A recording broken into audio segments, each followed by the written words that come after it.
මේ විශේෂ මාධ්‍ය සාකච්ඡාව පවත්වන්න තීරණය කළේ රජයක් නැති රටක නීතියක් නැති රටක අසරණ වෙච්ච ජනතාව විශේෂයෙන් උතුරු කරේ දීවර ජනතාව මුහුණ දෙන ප්‍රශ්නයේදී රටේ නීතිය ක්‍රියාත්මක කරන්න සිටින සියලුම ආයතන බිඳ වැටිච්ච අවස්ථාවක් යටතේ මොන්ට යන්න තියෙන එකම ආයතනය වන අධිකරණයේ පිහිට පතමින් ඔවුන් වෙනුවෙන් ගන්නා ලද ක්‍රියාමාර්ගය පිළිබඳව ඔබව දැනුවත් කිරීමට සමහර විට ඔබ විශ්මයටපත් වෙයි මෙහෙම දේවල් රටක වෙන්න පුළුවන්ද කියලා. ශ්‍රී ලංකාව කියන්නේ ලෝකේ රාජ්‍යයන් අතර රටක් හැටියට පිළිගන්න රටක්. නමුත් මේ රටේ අද මේ වෙන විට නීතියේ ආධිපත්‍ය කියන්නේ සෑම කෙනෙක්ම නීතිය හමුවේ සමානව පිළිගැනීම හා නීතියේ සමාන රැකවරණය. ඒක සම්පූර්ණයෙන්ම බිඳ වැටිලා. පොදු සම්පත් නිදහස මංකොල්ල කෑම නිසා රට සම්පූර්ණයෙන්ම බිඳ වැටලා තියෙනවා. ලෝක ප්‍රජාවත් අද ලංකාව පිළිගන්නේ. ඔබ දකින්න ඇති එක්සත් ජාතීන්ගේ සංවිධානය ලෝක බැංකුව මේ සියලුම ආයතන ලංකාවට වර්ල්ඩ් බැංක් එක දැන් ණයක් දෙනකොට කියනවා අපි උඹලව පිළිගන්නේ නැහැ. අපි දැන් උඹලා හොරු කියලා අපි දන්නවා. ඒකින්ද අපි දෙන ණය උඹලාට විකුණලා රට සම්පූර්ණයෙන්ම විනාශ කරලා තියෙන නිසා අද රටේ ජනතාව අසරණයි කියලා අපි දන්නවා. ඒකින්ද අපි දෙන ණය විධිමත් වියදම් කරනවාද කියන එක බලන්න අපිම ඒකට අපි විගණනය කිරීමේ ක්‍රමවේදයක් ප්‍රසම්පාදනය කියන්නේ ප්‍රොකියුර්මන්ට් ඒක අපිමයි ඒක නියාමනය කරන්න කියලා. ඒ තත්ත්වයට රට වැටෙනොත් මොන තරම් ලැජ්ජාවද කියලා බලන්න. අද අපි කතා කරන්නේ මේ දීවරින්ගේ ප්‍රශ්නය අපි ගෙනාවම අපිට මුහුණ දෙන්න සිද්ධ වෙච්ච ප්‍රශ්න. මේක අධිකරණයට යොමු කරනකොට මේ සම්බන්ධයෙන් ඉදිරිපත් වෙච්ච පාර්ශවයන් පෙත්සම් කරුවන් හැටියට ඉදිරිපත් වෙච්ච අය මේකේ සේමිසේ අපරාධයන් මේ බරපතල අපරාධයක් මොවුන්ට මරණ තර්ජන ඉදිරිපත් කළා ඇති කළා කීප දෙනෙක් ඉවත් කළා. දීවර අමාත්‍යවරයාගේ හැසිරීම කතා කරන්න දෙයක් නැහැ. ඔවුන් තර්ජනය කරනවා. ඔවුන්ගේ වගකීම සම්පූර්ණයෙන්ම පැහැර හරිනවා. ලංකාවේ තියෙන මේ සම්බන්ධ ආයතන සියල්ලම සම්පූර්ණයෙන්ම අකර්මණ්‍ය කරලා තියෙනවා. විශේෂයෙන් නේවි, එයාර් ෆෝස් මේ ආයතන පවා කෝස්ට් ගාඩ් එක මේ කිසිම ආයතනයක් අපි මේ සම්බන්ධයෙන් නීතිමය පියවර ගන්න ඉස්සෙල්ලා මොන්ට දැනුම් දුන්න වහාම අධිකරණයෙන් උඹලාගේ වගකීම් ඉෂ්ට කරන්න බල කරමින් ආඥාවක් ගන්න පෙර වහාම මේ සම්බන්ධයෙන් මැදිහත් වෙන්න කියලා. නමුත් මේ කිසිම ආයතනයකට අද වැඩක් කරන්න බැරි තත්ත්වයට බිඳ වැටලා තියෙනවා කියන එක මේ ඔබට ඉදිරිපත් කරන මේ මාධ්‍ය සාකච්ඡාවේදී ඔබට සියල්ල හෙළි වේ. අද මා සමග මේ සාකච්ඡාවට එක්වන්නේ මේක විනිවිද පදනමෙන් මෙහෙවන වැඩසටහන විනිවිද පදනමේ සභාපතිනිය වන රුවනි ඒ වගේම විනිවිද පදනමේ විධායක මණ්ඩලයේ සමාජිකාවක් වෙන රෝෂිනී අපි මේ ඉදිරිපත් කරන වැඩසටහනෙන් පසුව මේ දේ ගන්න පුරවැසියෝ හැටියට නැගී සිටින්න ඔබට තේරෙන්නේ මේක කතා කරපුවාන් පස්සේ කොහොමද මේවා මෙහෙම රටක වෙන්නේ අපිට තියෙන වගකීම කුමක්ද කියලා. ලංකාවේ ඔබ දන්නවා ශ්‍රී ලංකාවේ තියෙනවා දේශීය ජල තීරයක් law of the sea නීතිය මුහුද සමුද්‍රය පිළිබඳ තියෙන නීතියෙන් ඉන්දියාව හා ලංකාව අතර ඇති කරගත් සම්මුතියෙන් හා නීති ප්‍රකාරව මම ඔබට මේක පැහැදිලි කිරීමක් කරන්න මේක සාමාන්‍ය මාධ්‍යකාරයෙක් එක්ක සාකච්ඡා කරපුවම මේක පැහැදිලිව කරන්න බැරි නිසා. මොකද උන්නේ එක මේවා කරෙන්නේ නැහැ. මම ඔබට පටන් ගන්නම් මේක ඇවිල්ලා මේ තියෙන මේ අපි මේක අධිකරණයට ගෙනිච්ච නඩු කරේ සම්බන්ධයෙන් මේක දැන් ළඟදීම අධිකරණය ගන්නවා විභාගයට මමත් ඔබට දැනුම් දෙනවා ඔබේ අයිතිය ශ්‍රී ලංකාව සම්බන්ධයෙන් 1976 මාර්තු මාසයේ 23 වෙනිදා ඉන්දියාවත් ලංකාවත් අතර ඇතිවෙච්ච එකඟත්වය. මේක තමයි රටවල් දෙකේ දේශීය ජල තීරය තහවුරු කරමින් පිළිගැනීමෙන් රටවල් දෙක එකඟත්වයට ඇතිවෙච්ච ගිවිසුම. ඒක කියනවා මම මේ ටික ඔබට කියනවා it is in English but I will explain it in Sinhala. An agreement has been concluded between India and Sri Lanka on maritime boundary between the two countries. in the Gulf of Mannar and Bay of Bengal and related matters, which was signed between the two countries on 23rd of March 1976. ඉන්දියාවත් ලංකාවත් අතර මේ ජල තීරය පිළිබඳ ප්‍රශ්නේ 1976 මාර්තු 23 වෙනිදා ගිවිසුමකට එළඹුවා. Two governments have exchanged views on the substance of the four proposed maritime legislations, and Sri Lanka, මේක ඉතාම වැදගත් දෙයක්. Sri Lanka will exercise sovereign rights over the living and non-living resources of their prospective zones.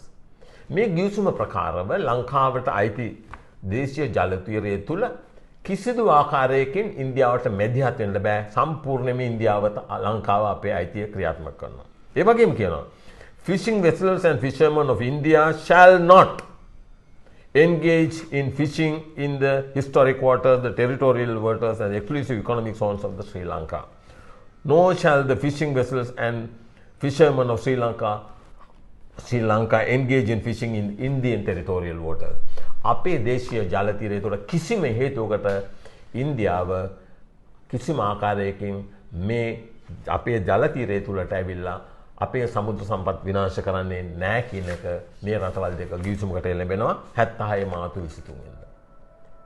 ඉන් අනතුරුව මේ ගිවිසුමෙන් පස්සේ ලංකාව සම්මත කරපු නීතිය 2017 මොකද මේක දිගින් දිගටම වෙන නිසා මේ බොටම් ට්‍රෝලින් කියන එක මම ඔබට පැහැදිලි කරනවා. මේක දිගින් දිගටම වෙන නිසා ලංකාව සම්මත කරන නීතියක් 2017 ජූලි මාස 25 එකේ පැහැදිලිවම මෙහෙම කියනවා. No person shall engage in or cause any person to be engaged in fishing operations utilizing bottom trawlers. Nets including nets with or without two wings or using vertical poles at the 2 feet or at the two free ends of the net to be towed by motorized and mechanized fishing boats. ලංකාවේ ජල තීරය තුල කිසිදු ආකාරයක bottom trawling කියන ක්‍රමවේදයට මාළු ඇල්ලීම සම්පූර්ණයෙන්ම තහනම් කරන ශ්‍රී ලංකා රාජ්‍යය 2017. දැන් අපි කතා කරමු මොකද්ද බොටම් ට්‍රෝලින් කියන්නේ. බොටම් ට්‍රෝලින් කියන්නේ ඒක මේ නැවෙක් මුහුදු අල්ලන්නේ මේක ලෝකේ රටවල් කීපයක් කරන්නේ ඔක්කොම තහනම්. මේකෙදි දාන දැල මාළු අල්ලන්නට පාවිච්චි කරන ක්‍රමවේදය විශාල නැව්. ඒ නැව ඇදගෙන යන දැලක් තියෙන විශාල දැලක්. ඒක ෆුට්බෝල් පිච් එකකට වැඩිය පිට්ටනියකට වැඩිය පළලයි. දැලේ උසගත්තොත් එහෙම තට්ටු තුනක ගොඩනැගිල්ලක් උන ඒ දැල ඇතුළට යනවා.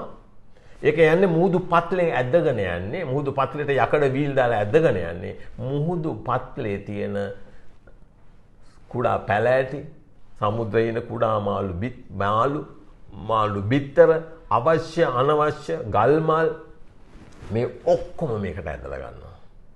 විශාල මෙට්‍රික් ටන් ඔබ දැකලා ඇති මම මේක මේ වීඩියෝ ක්ලිප් එක බලන්න ඔබ විස්මයටපත් වෙයි. මොකද්ද මේ කරන අපරාධය කියලා. මේකෙන් වාර්ෂිකව ශ්‍රී ලංකාවට සිදු වන හානිය මම මේ සම්බන්ධයෙන් ඔක්කොම අධිකරණය ගොනු කළා. ඇමරිකන් ඩොලර්ස් වලින් ගත්තොත් එම අපි දැන් ඔබ දකිනවා මෑතකදී ගිහලා බංග්ලාදේශ ඉස්සරහා ගිහලා ධන ගහලා මිලියන 2ක් ගත්තා 200ක් ගත්තා ඩොලර්. ඉන්දියාවේ ඉස්සෙල්ලා ගිහලා ධන ගහලා ඩොලර් මිලියන 500ක් ගත්තා. මේකෙන් වාර්ෂික වෙන පාඩුව ඇමරිකන් ඩොලර් වාර්ෂිකව මිලියන 850ක් 900ක්. ඔබට හිතා ගන්න පුළුවන්. ඉන්දියාව අද වෙනකොට ශ්‍රී ලංකාවේ රාජ්‍යයක් තියෙනවද කියලා සත්ත පහකට ගණන් ගන්නෑ. ලංකාව දැන් ධනින් වැටලා තියෙන නිසා. මේ සම්බන්ධයෙන් මේ කරන ලද විමර්ශනයේ හෙළිවිච්ච කරුණු ප්‍රකාරව ඔබ විශ්මයට හම්බපත් වෙයි. ලංකාවේ නේවි එක කියන්නේ නාවික හමුදාව කොච්චර කර්මන්නේ කළාද කියනවා නම් රේගුවේ සමුද්‍රාංශයේ රේගුවේ තියෙන බයෝඩයිවර්සිටි ජෛව විවිධ අංශයේ අධ්‍යක්ෂකවරයා දියුරුම් පෙස මධ්‍යම අධිකරණයට ඒක කියනවා මේ කරන අපරාධය මොකද්ද කියන එක මම ඔබේ දැන ගැනීමට මේක දැන් හෙළි කරනවා. මේව දැක්කම ඔබ විශ්මයටපත් වෙයි. අපි ඉන්නේ මොන රටකද නැත්නම් මේ රටේ ඉන්නේ අපි වහල්ලුද කියලා ඔබට හිතේ. ඔහු හෙළි කරනවා මේකේ ඔහු කියනවා මේ ජෛව විවිධතාංශයේ අධ්‍යක්ෂකවරයාගේ හෙළි කිරීම මේ කතා කරන්නේ ඉන්දියාව මොන තරම් දුරට අපිට මේකට මැදිහත් වෙනවද කියන එක. ඉන්දියාවේ කරුණානිධි එතකට හිට මහා අමාත්‍යවරයා මෙතන තියෙන ඉන්දියන් බොටම් ට්‍රෝලර්ස් තියෙන 5000කට වැඩිය දකුණු ඉන්දියාවේ. ඒවා ඇවිල්ලා මේ කරුණානිධිගේ නැව් දෙකක් ඇවිල්ලා දිනේ 2000 මාර්තු 13 ලංකාවේ මුහුදු තීරයට ඇවිල්ලා ටන් 850 ලොබ්ස්ටර්ස් පොකිරිසෝ අල්ලලා ඒක නාවික හමුදාවෙන් අත්අඩංගුවට ගත්තම වෙච්ච දේ ඔහු දියුණු පැසමකින් අධිකරණයට හෙළි කරනවා. මෙන්න මම ඔබට කියන්නම්. On 13th of March 2000, the Minister of Fisheries was approached by a fraudster business community, and as a result, I was summoned to the Ministry of, with the Director General of Customs, and Minister expressed his displeasure for harassing the business community, and on his orders, capturing of lobsters for food for export was reduced from 8 centimeters to 6 centimeters. මේ ඔහු කියන දෙයට අමතරව තියෙන කතාවක්. මේ පොකිරිසෝ අල්ලන්න පුළුවන් ඔහුගේ කඳ කොටස සෙන්ටිමීටර් 8කට වැඩි වෙන්න ඕනි කියලා තිබිච්ච නීතිය 2000 මාර්තු මාසේ එතකොට හිටපු දීවර අමාත්‍යවරයා තමයි දැන් ඔය දෙපැත්තෙන් දෙන්නෙක් අත් දෙකෙන් අල්ලගෙන අවිද්දවන මහින්ද රාජපක්ෂ. ඔහු මේ දීවරීන්ගේ උමනාවට ඒ අවස්ථාවේදී පොකිරිස්සාගේ ඒ 8 කියලා දාලා තිබුණේ දිග කඳේ කොටස දාලා තිබුණේ එතකොට උට ප්‍රජනනයට කාලයක් තියෙනවා. උගෙන් පැටව ඇති වෙනවා. කුඩා පැටව වලන්න බෑ. මහින්ද රාජපක්ෂ අවස්ථාවේදී නියෝගයක් දෙනවා මට වැඩක් නැහැ උඹලගේ නියෝග. අයින් කරපන් ඒක. ඊට පස්සේ තමයි දැන් ඔහුගේ කතාවේදී කියනවා ලංකාවේ දැන් පොකිරිස්සෝ ඉස්සර ගියා නම් මේකට හිටියා එක්ස්පෝර්ටර්ස් 100 ගානක් දැන් 3-4 දෙනාට බහලා දෙන්නේ මේ අපේ තිබිච්ච සම්පත් ඔක්කොම විනාශ කළා. දැන් මම ඔබට කියන්නේ අර ඉස්සලා කියපු කතාව. In the year 2007, the Minister of Fisheries intervened to stop Customs Department from performing its statutory duty concerning the protection of the unlawful capture of lobsters by adopting bottom trawling. මේ bottom trawling ක්‍රමයට මාළු ඇල්ලීම නවත්වීම සඳහා ගන්න තියෙන පියවර අමාත්‍යවරයා විසින් වැළැක්වීමක් තමයි මේ කියන්නේ 2007 මාර්තු. මොකක්ද උනේ? 2 Indian bottom trawlers belong to the Chief Minister of Tamil Nadu engaged in bottom trawling was intercepted by Sri Lankan Navy with over 900 metric tons of lobsters. Lobsters කියන්නේ පොකිරිස්සෝ metric ton 900කට වැඩි තොගයක් සමග අල්ලගත්ත Navy එක. The Navy was required by law to produce the captured lobsters to Customs Department within 24 hours. ඒක Navy එක රේගුවට බාර දෙන්න බැඳි සිටිනවා. මොකද උනේ කියලා බලමු. Yet once again due to the direct intervention of the Minister of Fisheries මම කිව්ව කවුද අමාත්‍යවරයා කියලා.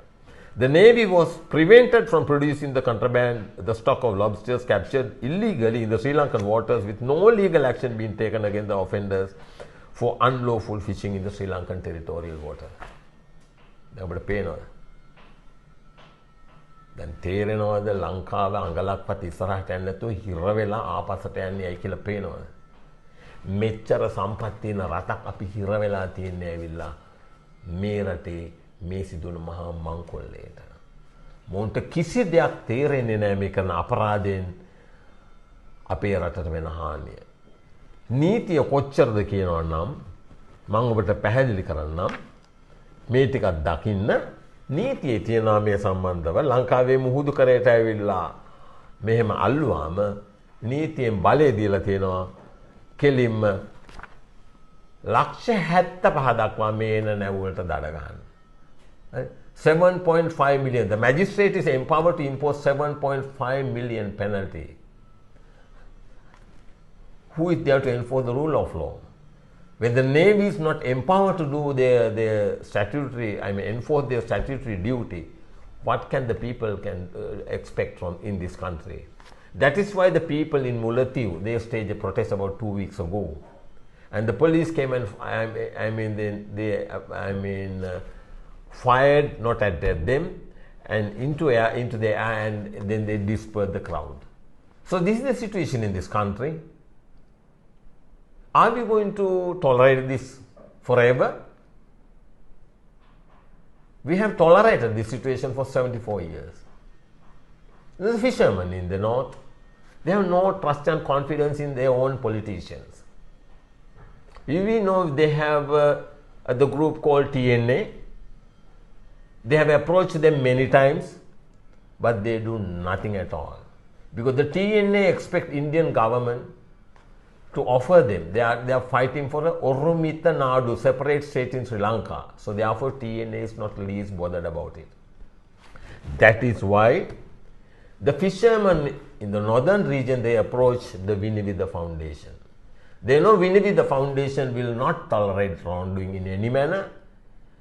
In maybe ruling party, opposition or any other party. That is why we call all 225 in the parliament is equally corrupt. Why? Our own citizens in the northern region suffer from this for now 25, 30 years. Why not anybody take it up? Even there's a political party which account for only 3%. Even they wanted the TNA to be given their own, liberal state. This is not the Tamil people wanted in Jaffna. They are not recognizing any of these politicians who come to parliament with 5% of the registered posts. 90% or more of the people they want cast their vote in the northern region. So it is not a democracy. So we take a very firm stand against this lawlessness. We want everybody, we want all Sri Lankans to stand as a one nation. Treat the northern province fishermen as our own citizens. Don't let any foreign nation to come and destroy our fishing resources. This is very serious business. And I will come back to you again about I discuss about the social impact because over 300,000 families affected. May bottom trawling ක්‍රමය නිසා ලංකාවේ පවුල් ලක්ෂ 3කට වැඩිය මේක එනවා. ඔබ දන්නවා අපි මේ පැත්තේ ගත්තොම ලංකාවේ බටහිර පැත්තේ ගත්තොත් කල්පිටියේ ඉඳලා මන්නාරම යාපනය පුදුකුඩු ඉරිප්පු පල්ලෙහාට යනකොට මුලතිව් ත්‍රිකුණාමලය දක්වා මේ මුළු පැත්ත පළාත ඔක්කොම මේ රැට මේ බොටම් ට්‍රෝලර්ස් ඉන්නේ ඉන්දියානේව රැට එනවා අපේ දේශීය ජල තීරයට ඇවිල්ලා උදේ 4-5 වෙනකොට පැත්තම දෙවනත් කළා මූණ යනවා. මේක ඉන්දියාවේ මුහුද දැන් මල මුහුදක් කරලා ඉවරයි. දැන් ඕන් මේ ලංකාවේ මේ විදිහට මේම හූරගෙන කද්දී මේ රටේ රජයක් නැති නිසා මේ අහිංසක දීවරය බලන කිසි කෙනෙක් නැහැ. හිතන්න. නැවතත් හිතන්න. ඔබේ රටට මොකද වුනේ? හිඟන්නු ටිකක් පල් හුරු ටිකක් රට මංකොල්ල කනවා. මේ රට මේ විදිහට මංකොල්ල කද්දී අපිට කිසි දෙයක් කරගන්න බැරි තත්ත්වයකටපත් වෙලා දෙනවා. දැන් ඔබ දැක්කයි පෙරේදා. මේවත් අපි කතා කරන්න ඕන. අපේ තරුණයෝ අත්අඩංගුවට තියාගෙන ඉන්නා මේ වෙනකොට කිසිම නීතියකට සම්පූර්ණ නීතියට පටහැන්නේව. රනිල් වික්‍රමසිංහගේ නියෝගයට මේ රටේ අපේ තරුණයෝ රට රඳවා ගන්න තරම් දුරට රටේ නීති ආධිපත්‍ය සම්පූර්ණයෙන්ම බිඳ වැටුණා. පුරවැසියන්ගේ අයිතිවාසිකම් රජයට එරෙහිව විරෝධතා කිරීමේ අයිතියත් පොලිස් දෙපාර්තමේන්තුව දැන් ඇවිල්ලා හැසිරෙන්නේ ඇත්තටම කියනවා නම් මුර බල්ලෙක් වගේ. සම්පූර්ණයෙන්ම නීති විරෝධීව පොලිස්පතිවරයා දන්නවා තමන්ගේ වගකීම. ඔහු දන්නවා මෙතනදී පොලිස්පතිත් මේ නඩුවේ වග උත්තරකාරයෙක්. ඇයි?